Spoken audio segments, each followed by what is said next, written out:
देखिए, तो सच्चाई है, इससे कोई मना नहीं कर सकता और इससे उन ताकतों की भी पोल खुली है जो हम कहते हैं कि डीप स्टेट एक्टर्स काम कर रहे थे। और ये बात आज नहीं, मैंने भी कई बार पहले भी कही है कि कुछ विदेशी ताकतें भारत के लोकतंत्र को कमजोर करना चाहती हैं और अब एक के बाद दूसरे ऐसे जब बातें सामने आ रही हैं तो पता चल रहा है कि एक और जहां जॉर्ज सोरोस के लिंक कांग्रेस पार्टी के बड़े नेताओं के पास पाए गए, उस बिलियनियर की फंडिंग कैसे भारतीय जनता पार्टी को सत्ता से बाहर किया जाए उस दिशा में देखी गई और बार बार एक एजेंडा के तहत बहुत बड़ी ताकतें भारत में एक अस्थिर सरकार हो, लोकतंत्र कमजोर हो, उस दिशा में काम करने की बात करती रही।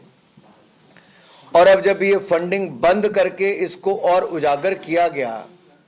तो इसने तो चेहरा एक तरह से पूरा बेनकाब कर दिया है, पोल खोल दी है। और इटली की प्रधानमंत्री के बयान आने के बाद ये दुनिया भर में देखा गया कि कुछ ताकतें ऐसी हैं जो भारत और कुछ ऐसे अन्य देशों को,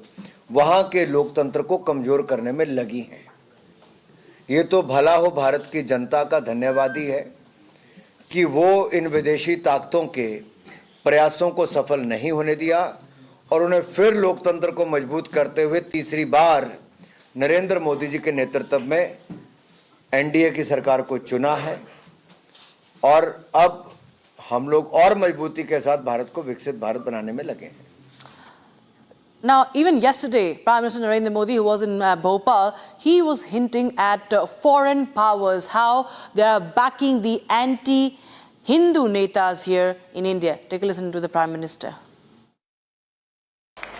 साथियों, आजकल हम देखते हैं कि नेताओं का एक वर्ग ऐसा है जो धर्म का मखौल उड़ाता है, उपहास उड़ाता है, लोगों को तोड़ने में जुटा है और बहुत बार विदेशी ताकतें भी इन लोगों का साथ देकर